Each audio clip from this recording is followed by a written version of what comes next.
This channel does not promote any violent, harmful, or illegal activities. All content provided by this channel is meant for an educational purpose only. Top quality और consistent performance के लिए सिर्फ silver pump नाम याद रखना। দেখুন আমি দলীয় নেতৃত্ব হিসাবে দেখছি না। উনি একজন প্রফেশনাল অ্যাডভোকেট, ওনার এটাই প্রফেশন। তো উনি শোভনবাবুর থেকে তার ফিজ নিয়ে তিনি তার কাজ করছেন। সেই কাজ করতে গিয়ে তিনি অ্যাডভোকেট হিসাবে যা ওনার বলার উনি এতে বলেছেন। তবে হ্যাঁ, এটুকু আমি বলতে পারি যে আজ পর্যন্ত কোনো মানুষ, কোনো নেতা, কোনো নেত্রী, কোনো আমার শ্বশুরবাড়ির লোক, এমনকি শোভনবাবুকেও আমি জড়িয়ে নিয়ে বলছি, আমি ড্রামাবাজ এই কথা পৃথিবীতে কেউ বলতে পারবে না। আমি কোথাও গিয়ে দাঁড়িয়ে নাটক করে কেঁদে আমার ফরে লোক নিয়ে এসছি, আমি ড্রামা করতে করতে কোথাও নাচতে চলে গেছি, কোথাও গাইতে চলে গেছি, এইসব আমাকে এখনও পর্যন্ত কলকাতার মানুষ দেখেনি। কল্যাণবাবুর কেন হঠাৎ আমাকে ড্রামাবাজ মনে হয়েছে আমি জানি না। দ্বিতীয় কথা হলো যে উনি বলছেন আমি নাকি কোর্টে যেতে চাই না। আমি 8 বছর ধরে লড়াই করছি, 8 বছর ধরে। উনি তো কিছু না জেনে কোর্টে দাঁড়িয়ে গিয়ে যা খুশি বলে চলে গেলেন। ঠিক, উনি ওনার ক্লায়েন্টকে স্বস্তি দিতে উনি যা খুশি বলতেই পারেন। কিন্তু আমার মনে হয় একজন যখন, উনি তো একজন, সবাই বলে উনি একজন দুধে অ্যাডভোকেট। আমার মনে হয় যে কল্যাণবাবু একজন দুধে অ্যাডভোকেট হিসাবে যখন তার ক্লায়েন্টের হয়ে দাঁড়াবে, তার পুরো ব্যাপারটাকে জেনে দাঁড়ানো উচিত। আমি নাকি সাক্ষী দিতে, আমার সাক্ষীর ডেট পড়লে নাকি আমি সাক্ষী দিতে যাইনি। একটা ডেট, আমি 2, 4, 5টা বলছি না, একটা ডেটের কাগজ নিম্ন আদালত থেকে তুলে তিনি হাইকোর্টে জমা দিন যে এই দিন রত্না চ্যাটার্জির সাক্ষ্য ছিল, তিনি সাক্ষ্য দিতে আসেননি। এবং কোর্টে যেদিন আমার ডেট পড়েছে, যদি আমার লয়ার বলেছে যে বৌদি আজকে যা আছে আপনার আসতে হবে না, সে ছাড়া আমি কোর্টে অনুপস্থিত ছিলাম, একটা কাগজ দিয়ে কল্যাণবাবু প্রমাণ করে দেখান। আমি ক্লায়েন্টের থেকে পয়সা নেব মানেই আমার অপোজিট পার্টির নামে আমি মিথ্যে কথা বলে কেস জেতার চেষ্টা করব। অবশ্য আইনে কোনো নীতির কথা বলা থাকে না, আইনে যে যার মতন খুশি বলতেই পারে। তো আমি আসলে মনে করি যে যেহেতু আমি একজন মহিলা, আমার স্বামীকে আমার সন্তানদের তার বাবাকে ফিরিয়ে দেওয়ার জন্য 8 বছর যে লড়াই আমাকে করতে হচ্ছে, আমি করব। আমার সঙ্গে পৃথিবীর কারোর দরকার নেই, কারোর নেই। আমার সঙ্গে একমাত্র ভগবান আছে, একমাত্র ওয়ান অ্যান্ড অনলি ভগবান, যিনি এখনও চাননি যে আমার ডিভোর্স হয়ে যাক। তাই আমি 8 বছর কেসটা টানতে পারছি। পরিবারের লোকদের কোথায় আমি সঙ্গে নিয়ে গেছি যে মিথ্যাচার করছি? আমার শ্বশুরবাড়ির লোকজন এখনো পর্যন্ত কোথাও একটা ইন্টারভিউ দিয়েছে, কোথাও একটা মিথ্যে কথা বলেছে, কোথাও একটা মুখ খুলেছে? 8 বছর তারা আমার সঙ্গে রয়েছে, আমাকে মোরাল সাপোর্ট দিয়ে গেছে।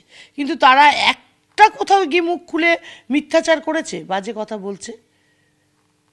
কল্যাণবাবুকে সত্যি কথা বলতে বলুন। মিথ্যে কথা বলে মহৎ কাজ কখনো সিদ্ধ, চালাকি করে মহৎ কাজ সিদ্ধ হয় না, এটা আমার এতে লেখাই আছে, প্রবাদে লেখাই আছে।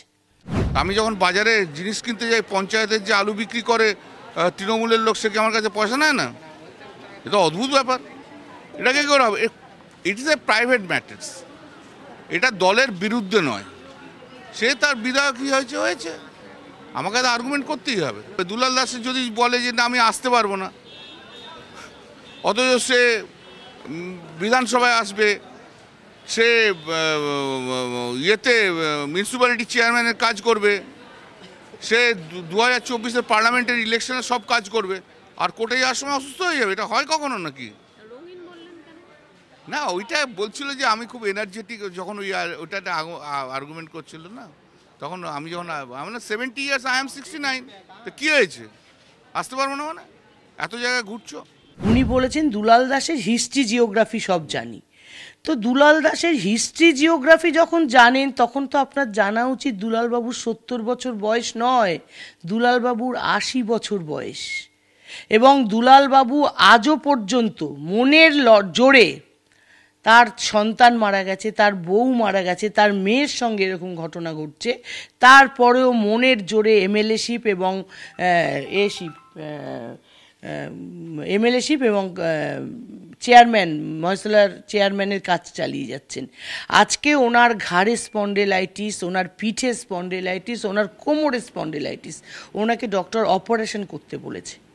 আমরা সেই ক্ষেত্রে কোর্টকে বলেছিলাম যে উনি এসে অনেকক্ষণ দাঁড়িয়ে বলতে পারবে না, অসুস্থ, এত ব্যথা, যে সেটা যদি বাড়িতে গিয়ে সাক্ষী নেওয়া হয়।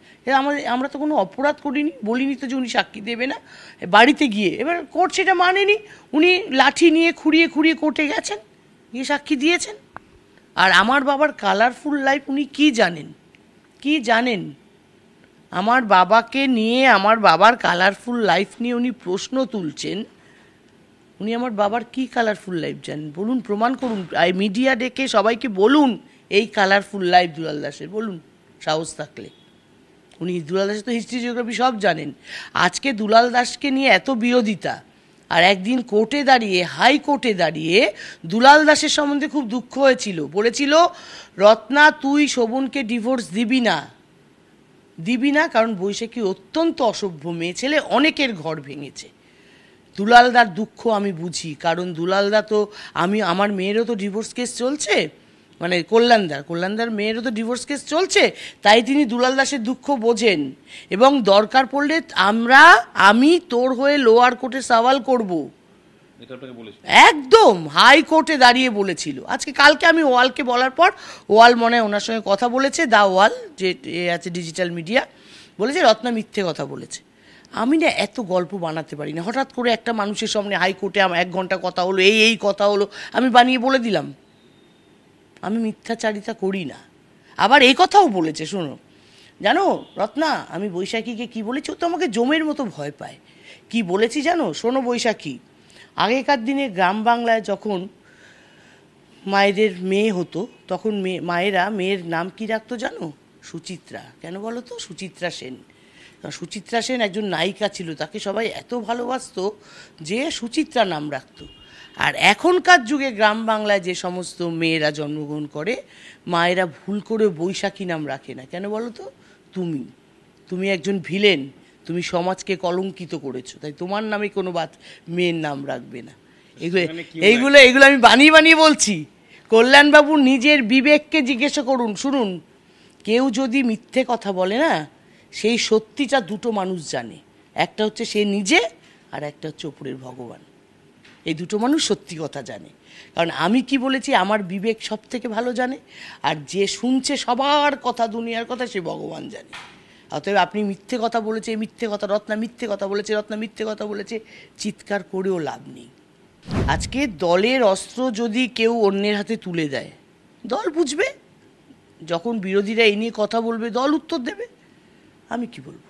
আমার এখানে কিছু বলার নেই। আমি কল্যাণবাবুকে শুধুমাত্র একজন প্রফেশনাল অ্যাডভোকেট ছাড়া আর কিছু দেখছি না।